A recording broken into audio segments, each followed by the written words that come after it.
Hello, welcome to square talks. నేను Harshita. Hello sir. Hello అమ్మా. మనం ఎదుటి వాళ్ళకి మంచి చేసినా అది వాళ్ళు చెడుగా తీసుకుంటారు. ఎందుకు తీసుకుంటారు అలా? రైట్, ఇది డార్క్ సైకాలజీలో పాటుగా మనం సిరీస్లో పాటుగా మనం ఇది మొదలు పెట్టాం. జస్ట్ ఇది కన్వర్జేషన్ లాగా చేద్దాము.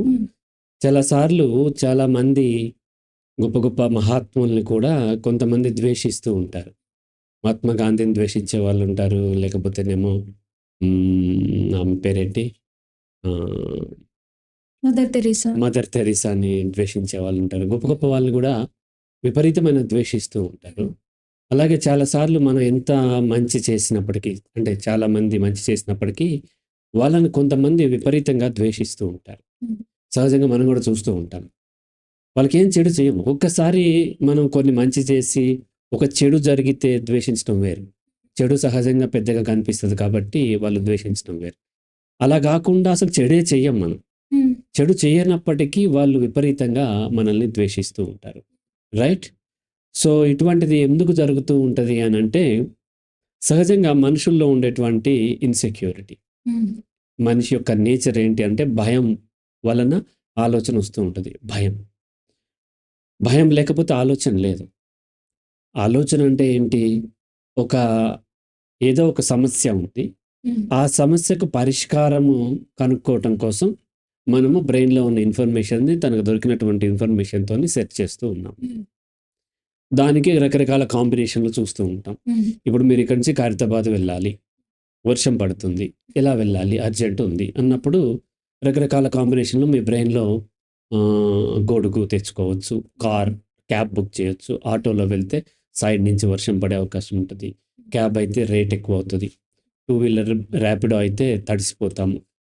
అలాగే మన దగ్గర తడవకూడనటువంటి వస్తువులు ఏమైనా ఉన్నాయా, సర్టిఫికెట్స్ ఉన్నాయా, ఇవన్నీ కూడా బ్రెయిన్లో ఉన్నటువంటి రకరకాల కాంబినేషన్లో సెట్ చేసి ఒక సొల్యూషన్, ఒకటో రెండో సొల్యూషన్ చూపిస్తే దాంట్లోంచి మన కాన్షియస్నెస్ పిక్ చేసుకుని మన ఫైనల్ డెసిషన్ తీసుకుంటాం. ఏ సమస్య లేకపోతే ఆలోచన లేదు. రైట్? సమస్యలు లేకుండా ఉండవు. అయితే ఈ నేచర్ ఏంటి అంటే, మనకు ఏదో సమస్య ఉంది, పరిష్కారం లభించాలి. సమస్య పరిష్కారం లభించకపోతే ఏంటి అనే ఆలోచన కూడా వస్తుంది. రకరకాల కాంబినేషన్లో మనం ఎగ్జామ్స్ రాస్తున్నాము, పాస్ అవ్వాలి. పాస్ అవ్వకపోతే ఏంటి అనే దాంట్లో వాళ్ళ బిలీఫ్ సిస్టమ్ని బట్టి, నేను పాస్ అవ్వకపోతే నా జీవితం నరకంగా ఉంటుంది, నాకు జాబ్ రాదు, నేను బ్రతకలేను, లేకపోతే నేను పెళ్ళి అవ్వదు, పెళ్ళి అయినా మంచి సంబంధం రాదు, అత్తగారు వాళ్ళు ఏడిపిస్తారు, లేకపోతే కట్నం కోసం భర్త వేధిస్తాడు, లేకపోతే భార్య విడాకులు అడిగి నన్ను రోడ్డును పడేస్తుంది. ఇట్లా రకరకాలైనటువంటి ఆలోచనలు వస్తూ ఉంటాయి. రకరకాల కాంబినేషన్లో సొల్యూషన్ ఎట్లా ఫైండ్ చేస్తున్నాము, ప్రాబ్లమ్స్ కూడా రకరకాల కాంబినేషన్లో వస్తూ ఉంటాయి. దాంట్లో ఇలా అవ్వద్దు అని బలంగా ఉన్నప్పుడు ఏమవుతుందంటే, అలా అవుతుందేమో అనేటువంటి థాట్ పదే పదే బక్ చేస్తూ ఇన్సెక్యూరిటీకి లోన్ అవుతుంది. రైట్? అది ఆలోచన. ఇప్పుడు ఒక వ్యక్తి తను సమాజానికి అనేక రకాల మంచి చేస్తున్నప్పటికీ, ప్రపంచానికి స్టిల్ ప్రపంచంలో కొంతమంది, అందరూ ద్వేషించకపోవచ్చు, కొంతమంది విపరీతంగా ద్వేషిస్తూ ఉంటారు. ఎందుకు ద్వేషిస్తారు అనంటే, సహజంగా ఎవరైతే ఆ యొక్క ఇది చూపిస్తూ ఉంటారో, మంచి చేస్తూ ఉంటారో, లేదంటే ఆ కైండ్నెస్, ఆ దయ, కరుణ, ప్రేమ, వాత్సల్యం చూపిస్తూ ఆ కంపాషన్ అంటే కరుణ, మనలాగానే వాళ్ళని భావించి వాళ్ళతో కలిసి ఉండటానికి కంపాషన్ ఉండాలి అని అంటే, సహజంగా వాళ్ళకు ఒక అథెంటిక్ సెల్ఫ్ ఉండాలి. లేకపోతే అలా ఉండలేరు. అథెంటిక్ సెల్ఫ్ అంటే సామాజికమైనటువంటి బానిస కాకుండా, మానసికమైన బానిస కాకుండా తను అథెంటిక్గా థింక్ చేయగలిగారు. సో సహజంగా నేను హెల్ప్ చేస్తుంటే ఏమంటారు నా రిలేటివ్స్, నా వైఫ్, ఎవరో, బుద్ధిందా లేదా, డబ్బులన్నీ వేస్ట్ చేస్తున్నావు, ఇలా స్క్వేర్ టాక్స్ పెట్టడం ఎందుకు, దాచుకోవచ్చు కదా, బంగారం కొనుక్కోవచ్చు కదా, ఇలా ఇన్వెస్ట్ చేసుకో అంటారు. సో దానికంటే బెటర్ ఇది అనేది నాకు అథెంటిక్ సెల్ఫ్ ఉంటేనే అర్థమవుతుంది. లేదు, నేను ఒక సామాజిక జీవిని అనుకోండి, ఎంత వడ్డీతో తెచ్చుకోవచ్చు, ఎక్కడ పెట్టవచ్చు, ఏంటి, ఇవన్నీ కూడా నేను ఆలోచిస్తూ ఉంటాను. సో కాబట్టి ఈ అథెంటిక్ సెల్ఫ్ ఉన్నప్పుడు మాత్రమే మనము సమాజానికి అన్కండిషనల్, అంటే ఇప్పుడు లవ్ అది చెప్పట్లేదు నేను, కంపాషన్ అంటే మనలాగానే పరిగణించి ఇతరులకు, ఇతర జీవరాశులకు హెల్ప్ చేయటం అనేది జరుగుతూ ఉంటుంది. ఈ అథెంటిక్ సెల్ఫ్ ఉన్నప్పుడు ఎవరైతే హెల్ప్ పొందుతున్నారో, పొందే వాళ్ళు కూడా వాళ్ళు ఒక ఎగ్జాంపుల్ చెప్తాను. నేను మీకు తెలుసు ఎవ్రీ మంత్ ఒక 30,000 కొంతమందికి నేను 1,000 రూపీస్ చొప్పున నా క్లాస్‌మేట్స్‌లో భర్త లేని వాళ్ళు, పేదరికంలో ఉన్నవాళ్ళు, ఆరోగ్యం బాగోని వాళ్ళు, కొంతమంది తెలియని వాళ్ళు కూడా మన ఏంటి నల్గొండ డిస్ట్రిక్ట్‌లో ఫ్లోరోసిస్‌తో బాధపడేవాళ్ళు. ఇలా అనేక మందికి నేను 1,000 రూపీస్ చొప్పున నేను దాదాపుగా 4 ఇయర్స్ నుంచి నేను ట్రాన్స్‌ఫర్ చేస్తూ ఉన్నాను 30,000. ఇలా ట్రాన్స్‌ఫర్ చేస్తున్నప్పుడు అందులో ఒకతనికి హెల్త్ బాగోకపోతే హైదరాబాద్ తీసుకొచ్చి కరోనా టైంలో హైదరాబాద్ తీసుకొచ్చి 1 మంత్ ఇక్కడ పెట్టుకొని మొత్తం ట్రీట్మెంట్ ఇప్పించి మళ్ళీ తీసుకెళ్ళి అతన్ని దించడానికి వెళ్ళినప్పుడు అందులో జయసుమ చతుర్వేది గారు కూడా వచ్చారు నాతో పాటు. ఆయన ఆస్తికుడు, భక్తుడు. అందులో శివభక్తుడు. శివుడు, వైష్ణవం అన్నీ ఉంటాయి. బట్ ఆయనకి పుణ్యక్షేత్రాలు అంటే బాగా ఇష్టం కాబట్టి మనం వెళ్తూ అదేం టెంపుల్ మన ములుగు డిస్ట్రిక్ట్‌లో ఉంటది. రామప్ప టెంపుల్‌కి వెళ్ళాం. రామప్ప టెంపుల్‌కి వెళ్ళి అదంతా చూసి వెళ్ళిన తర్వాత అందరికి కరోనా వచ్చింది. నాకు విపరీతంగా వచ్చి హాస్పిటలైజ్ అయ్యా. ఈ సహాయం పొందిన వాళ్ళు కొంతమంది కామెంట్స్ ఏంటి అంటే, ఒక నాస్తికుడయ్యి రామప్ప టెంపుల్‌ని అపవిత్రం చేశాడు టెంపుల్‌కి. నేను కూడా వెళ్ళాను. అందుకని వచ్చింది.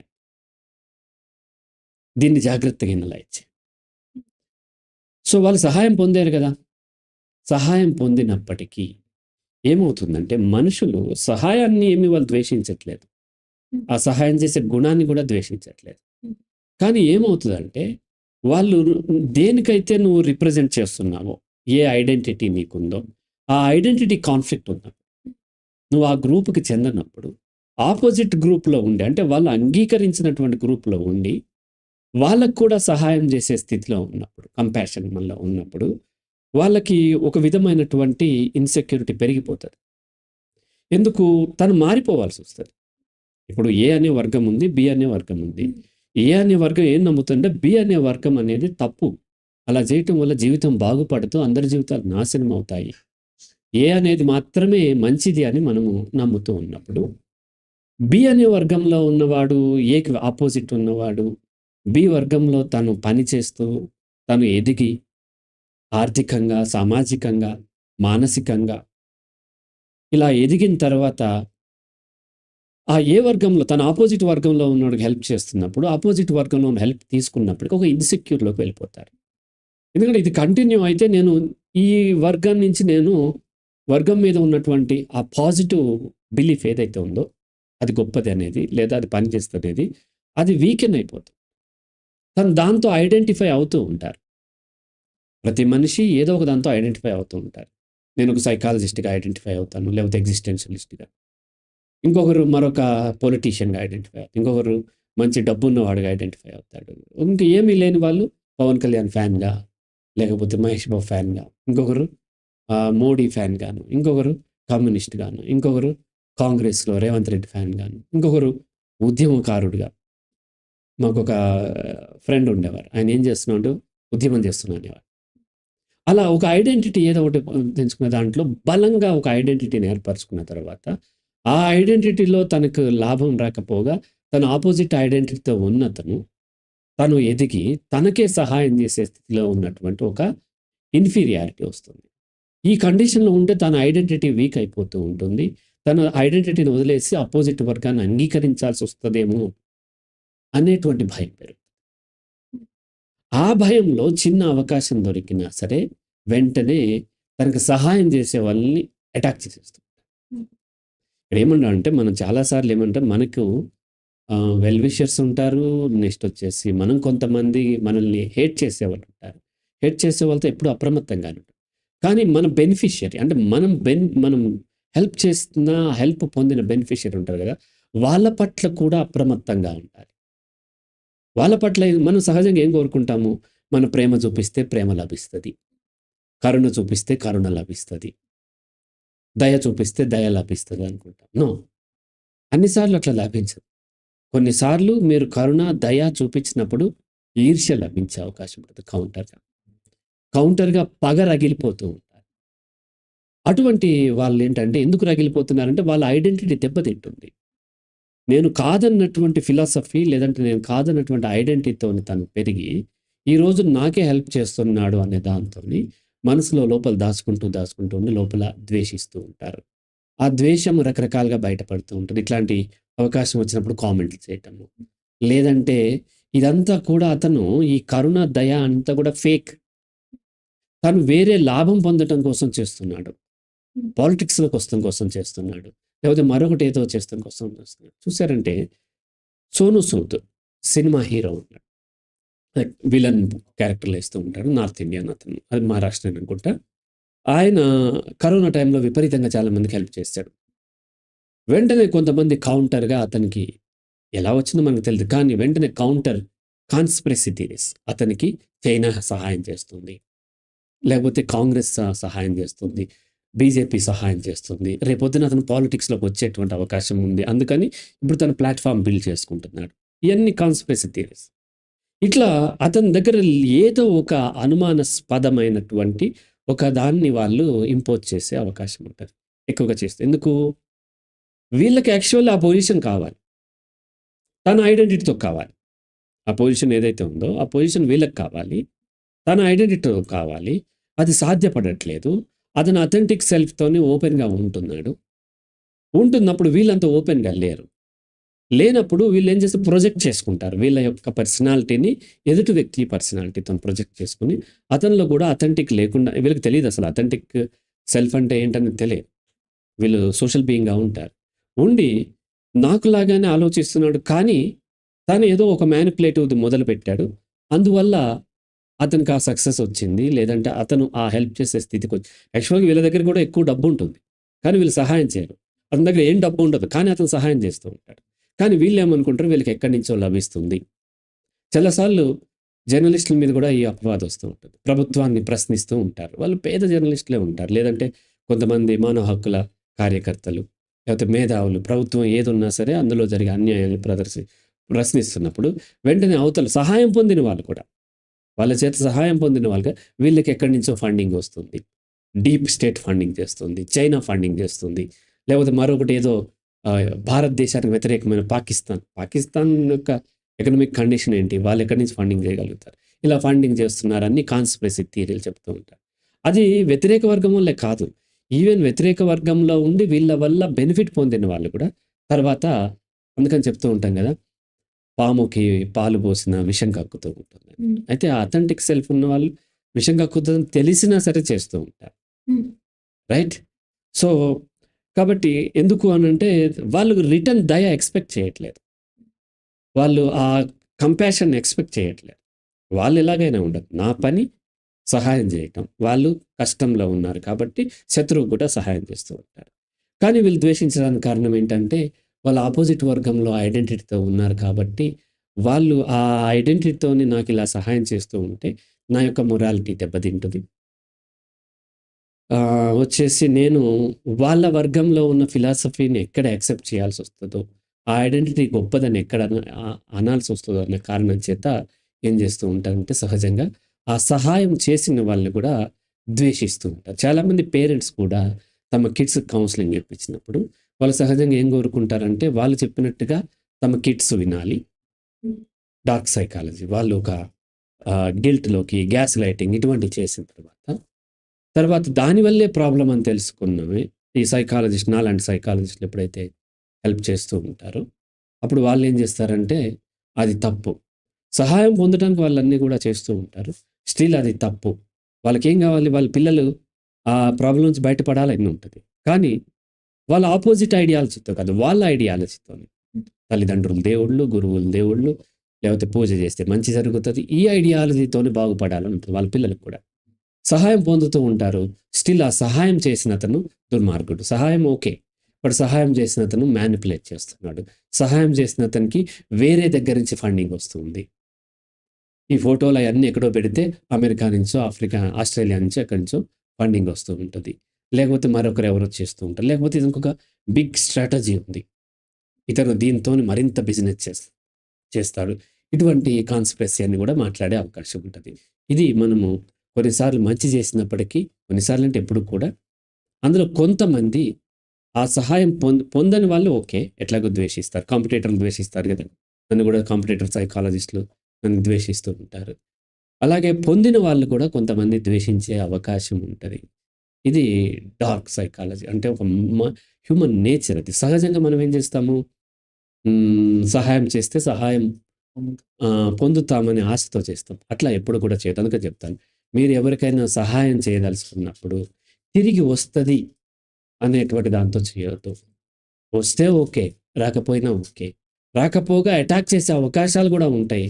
కాబట్టి వాటికి కూడా మెంటల్‌గా ప్రిపేర్ అయ్యే సహాయం చేయాలని చెప్తూ ఉంటాను. రైట్. ఇంకేమైనా డౌట్స్ ఉన్నాయా మీకు ఇందులో? ప్రశాంత్ నీకేమన్నా? ఇది డార్క్ సైకాలజీ వల్ల మనల్ని మ్యానిపులేట్ చేస్తారు కదా. అవును. సో మనల్ని మనం ప్రొటెక్ట్ చేసుకోవడం ఎలా, అంటే మ్యానిపులేట్ అవ్వకుండా? డార్క్ సైకాలజీ మనం స్టడీ చేసే ఉద్దేశమే అది. మిగతా సైకాలజీలన్నీ ఏం చేస్తున్నాము? ఆ సైకాలజీ చదివి సైకాలజీని ఇంప్లిమెంట్ చేయటానికి చేస్తున్నాము.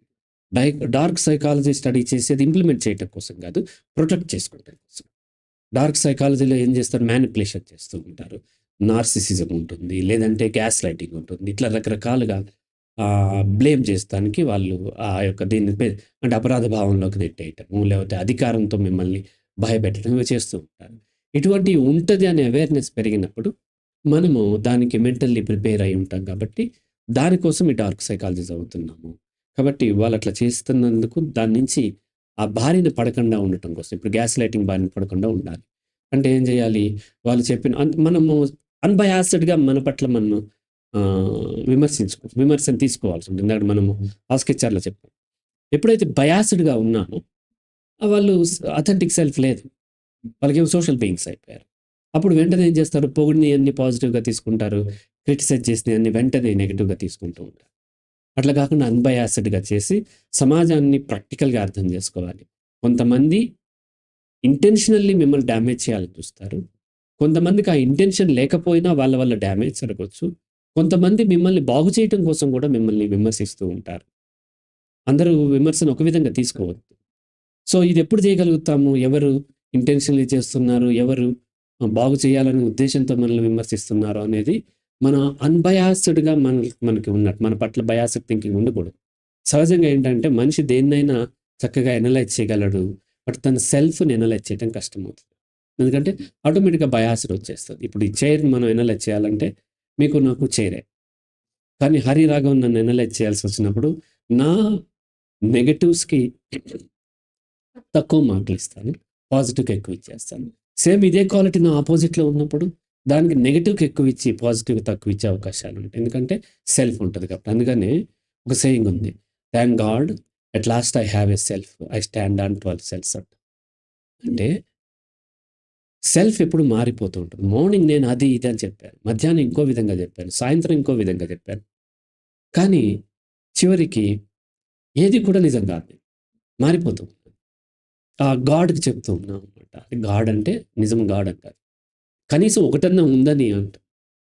నేను ఇప్పటికి 14 రకాలుగా మారాను. ఒక రోజులో, 2 రోజుల్లోనో. కానీ ఒకటన్నా ఉంది. అసలు లేకపోతే ఇంకా ప్రమాదం. సో, కాబట్టి మన పట్ల మనం అన్‌బయాస్డ్‌గా ఎప్పుడైతే ఎందుకంటే ఎప్పుడైతే నేను గొప్ప, లేకపోతే నా జాతి గొప్ప, నా జెండర్ గొప్పది, నా కులం గొప్పది, నా మతం గొప్పది, నా ఫిలాసఫీ గొప్పది, నా దేశం గొప్పది, లేకపోతే మానవ జాతి గొప్పది, ఇట్లా అనుకున్నప్పుడు ఆటోమేటిక్‌గా మనకు బయాస్డ్ వస్తది. I am nothing. నేను ఆ కుక్క ఎట్లా బ్రతుకుతుందో అలా బ్రతుకుతున్నాను. కాకి ఎట్లా బ్రతుకుతుందో అట్లా బ్రతుకుతున్నాను. నల్లి ఎట్లా బ్రతుకుతుందో అట్లా బ్రతుకుతున్నాను. అందరూ అంతే. నేనే కాదు అందరూ అంతే. గొప్పవాళ్ళు లేరు. హీనత్వం లేదు. మొన్న మీరొచ్చారు కదా! మీట్ హెచ్ఆర్ బెంగుళూరులో ఒక ఆయన అడిగాడు. ఎగ్జిస్టెన్షియలిజంతో గొప్ప నాయకుడు అవ్వొచ్చా? ఇక్కడ గొప్పతనమే లేదు. అండ్ నాయకుడు అంతకంటే లేడు. అటువంటప్పుడు గొప్ప నాయకుడు అవ్వటం అనేది సాధ్యపడదు. గొప్ప నాయకుడు నువ్వు అనుకుంటే you are not at all existentialist. You are a social being అవుతారు. కదా!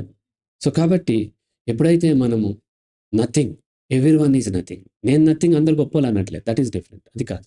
Everyone nothing. ఆ నేను నథింగ్ అందరూ గొప్పవాళ్ళు అనేది మనం ఇంపోస్టర్ సిండ్రోమ్‌లో మనం మాట్లాడాం. కదా! నేను అర్హుడిని కాదు కానీ నాకు ఈ సక్సెస్ వచ్చింది. అట్లా కాదు. నేను చేసిన పనికి నాకు సక్సెస్ వచ్చింది. అది గొప్పతనము కాదు, హీనత్వం కాదు. అదొక స్థితి మాత్రమే అని అర్థం చేసుకున్నప్పుడు మనకి ప్రాపర్‌గా మనం అనలైజ్ చేసుకోగలుగుతాము. ఎదుటి వాళ్ళని ప్రాపర్‌గా అర్థం చేసుకోగలుగుతాం. రైట్? ఇది ఎక్కువ ఆహ్, మంచి చేస్తే ద్వేషించడం అనేది ఎక్కువ పిల్లలు అంటే మనకన్నా తక్కువ ఏజ్‌లో ఉన్న వాళ్ళు గాని, మనకంటే తక్కువ పొజిషన్‌లో ఉన్నా గాని, హ్మ్. మనకంటే పెద్దవాళ్ళ వయసులో గాని, పొజిషన్‌లో ఉంటే మంచి చేస్తే హ్మ్. తిరిగి వాళ్ళు కొన్ని సార్లు ఎక్కువ సార్లు ద్వేషిస్తూ ఉంటారు. లేకపోతే ఒప్పుకోరు. "నువ్వు నాకు హ్మ్. మంచి చేశావు. హ్మ్. లేదు నువ్వే నాకు ఇంకా రివర్స్‌లో తప్పు చేసావు. నేను బానే ఉండేవాడిని" అని వాదిస్తూ ఉంటారు కదా! హ్మ్. హ్మ్. ఇది కూడా దీని కిందకి అందుకనే మనం మంచి చేసినా మంచి ఎక్స్‌పెక్ట్ చేయొద్దు. ఓకే. ఎందుకంటే మంచి అనేది మన పెర్సెప్షన్. సమ్‌టైమ్స్ మన మంచి కూడా వాళ్ళకి చెడు జరగొచ్చు కూడా. లేదా వాళ్ళకి ఇష్టం లేకపోవచ్చు. ఏది కూడా ఎవరి యొక్క పర్మిషన్ లేకుండా వాళ్ళ జీవితంలోకి ఎంటర్ అవ్వద్దని చెప్తూ ఉంటారు. హ్మ్. నేనెంతో మంచి చేద్దామని నీ జీవితం యూ డోంట్ హావ్ రైట్. నాకు మంచి చేసే రైట్ నీకు లేదు. చెడు చేసే రైట్ కూడా నీకు లేదు. నేను యాక్సెప్ట్ చేసినప్పుడే. ఇప్పుడు యాక్సెప్ట్ చేస్తే ఆ పని అయిన తర్వాత రిజెక్ట్ చేసేటువంటి రైట్ కూడా నాకుంది. అది మీ పరిధిలో లేదు కదా! కాబట్టి వాళ్ళు నేను మంచి చేశానని గుర్తించాలని కోరుకోవద్దు. హ్మ్. కోరుకుంటే అల్టిమేట్‌గా మీకే పెయిన్ అవుతది. రైట్? మనము మంచి చేయాలా? వద్దా? అప్పుడున్న కండిషన్ బట్టి. నేను మంచి చేయట్లేదు, చెడు చేయట్లేదు. మనము ఒక డాగ్సో లేకపోతే క్యాట్సో ఉన్నప్పుడు ఒక క్యాట్‌కి ఒక క్యాట్ అవసరాన్ని బట్టి, అప్పుడున్న సిట్యుయేషన్ బట్టి హెల్ప్ చేసుకున్నట్టు చేసుకుంటున్నాం అంతే. ఒకవేళ ఆహారం లభించక చనిపోయే స్థితొస్తే మిమ్మల్ని ఇద్దరిని చంపుకొని తినేయొచ్చు నేను.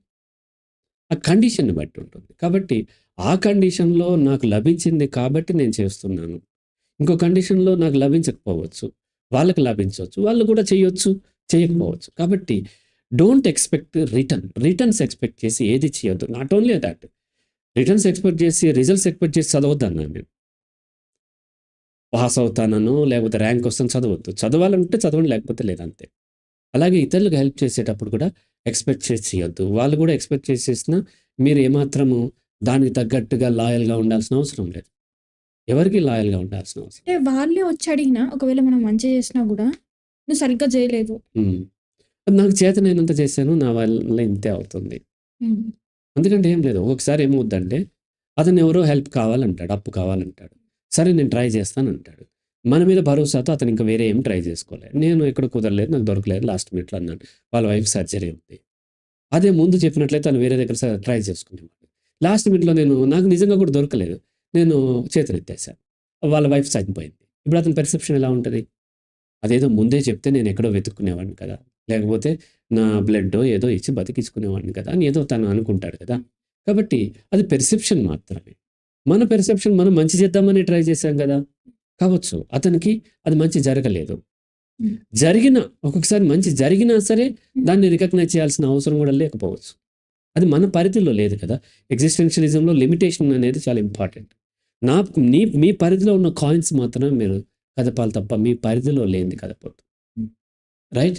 కాబట్టి మీరు ఎవరికన్నా ఏదన్నా చేయదలుచుకుంటే దాన్ని రిటర్న్ ఎక్స్‌పెక్ట్ చేయొద్దు. ఈవెన్ జాబ్ కూడా సాలరీ ఎక్స్‌పెక్ట్ చేసి చేయొద్దు. పని చేస్తే వాళ్ళు ఇస్తే తీసుకుంటాం. లేకపోతే చేసేదేముంది? వెళ్ళిపోవాల్సిందే గదా! జాబ్ అయినా అంతే, ఎగ్జామ్ అయినా అంతే, ఎవరికైనా హెల్ప్ అయినా అంతే. ఏదైనా మీ పరిధిలో ఉన్నదేంటంటే మీరు బాగా పని చేస్తే ఇచ్చే అవకాశాలు పెరుగుతాయి. హ్మ్. మీ వల్ల బెనిఫిట్ అవుతుంటే మిమ్మల్ని ఎందుకు పోగొట్టుకుంటారు? పోగొట్టుకోరు. కానీ మీ వల్లే మీరు మంచిగా చేస్తున్నారు గానీ నాకు లాస్ అవుతుందనుకోండి. దాన్ని నేను ఎందుకు ఉంచుకుంటాను? ఉంచుకునే అవకాశం లేదు కదా! కాబట్టి రిటర్న్స్‌ని మనసులోకి రానివ్వద్దు. చేసేసేసి మీ పని మీరు చేసుకోవాలి. అందులో కొంతమంది మీకు తిరిగి హెల్ప్ కూడా చేయొచ్చు. కొంతమంది న్యూట్రల్‌గా ఉండొచ్చు. కొంతమంది అటాక్ గూడా చేయొచ్చు. ఇంతకాలం మనం ఇట్లా అటాక్ చేస్తారు అనేది మనం ఎప్పుడు ఊహించలేదు. హ్మ్. కానీ ఇలా అటాక్ చేసే అవకాశాలు కూడా ఉంటాయి. ఎందుకంటే మీరు మంచి చేయబట్టే. మంచి చేయకుండా ఉన్న అటాక్ చేస్తారు. కానీ మంచి చేస్తే చెయ్యరు అనుకోవటం లేదు. మంచి చేస్తే చేసే అవకాశాలు తగ్గుతాయి. వెరీ రేర్ పీపుల్ మాత్రమే ఇట్లా ద్వేషించడం మొదలవుతుంది తప్ప, ఇన్ జనరల్‌గా ఎక్కువ మంది మీకు మంచి చేస్తే మంచి జరిగే అవకాశాలే ఉంటాయి. కొంతమంది మంచి చేసినప్పటికీ ద్వేషించే అవకాశాలుంటాయనేది మనము ఈ టాపిక్ యొక్క, ఈ కన్వర్జేషన్ యొక్క ఉద్దేశ్యం. అది అర్థం చేసుకున్నాను. రైటమ్మా? ఇంకేమైనా ఉన్నాయా డౌట్స్? రైట్. కన్క్లూడ్ చేద్దాం. Thank you sir. ఇంత మంచి ఇన్ఫర్మేషన్ ఇచ్చినందుకు. నెక్స్ట్ వీడియోలో నెక్స్ట్ టాపిక్‌తో మళ్ళీ కలుద్దాం.